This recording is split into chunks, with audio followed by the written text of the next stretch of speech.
आज संत ज्ञानेश्वर महाराजांची पालखी सोलापूर जिल्ह्यामध्ये प्रवेश करीत आहे.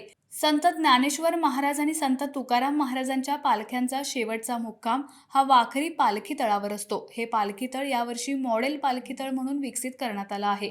सोलापूरचे पालकमंत्री जयकुमार गोरे यांनी मध्यरात्री 12 वाजता जाऊन या पालखी तळावर उभारण्यात आलेल्या सुविधांची पाहणी केली.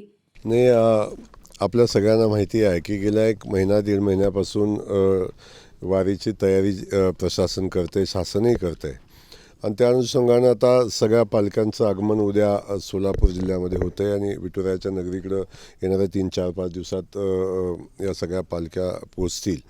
वारकरी मोठ्या संख्येनं पोचत आहेत, लाखो. यावर्षी तर खूप चांगला पाऊस पडल्यामुळं वारकऱ्यांची संख्या खूप मोठी आहे आणि या सगळ्या वारकरी बांधवांच्या स्वागताची तयारी, त्यांना या व्यवस्थेमध्ये कुठली अडचण येऊ नये, त्यांना कुठली एखादी व्यवस्था कमी पडू नये, अशा पद्धतीची व्यवस्था आम्ही करण्याचा प्रयत्न केलेला आहे.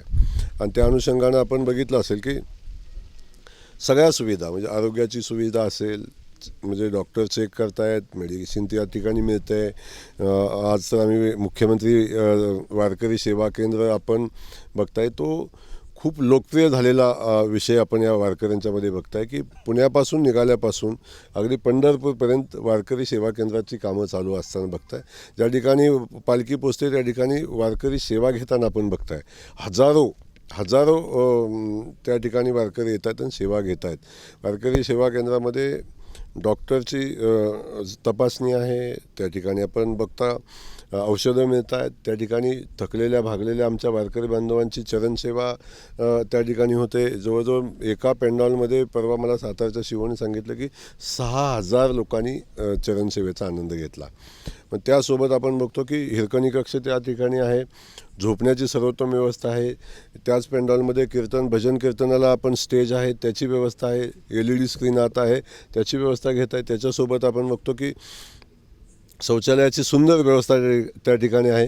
शौचालय तर आपण दिलं, पण चालू वर्षी आपण महिलांच्यासाठी नवीन स्नानगृहाची व्यवस्था आपण केलेली आहे. त्याचाही खूप मोठा इम्पॅक्ट आमच्या होतो आहे. महिला भगिनी त्याचाही वापर करत आहेत, त्याचा आनंदही घेत आहेत.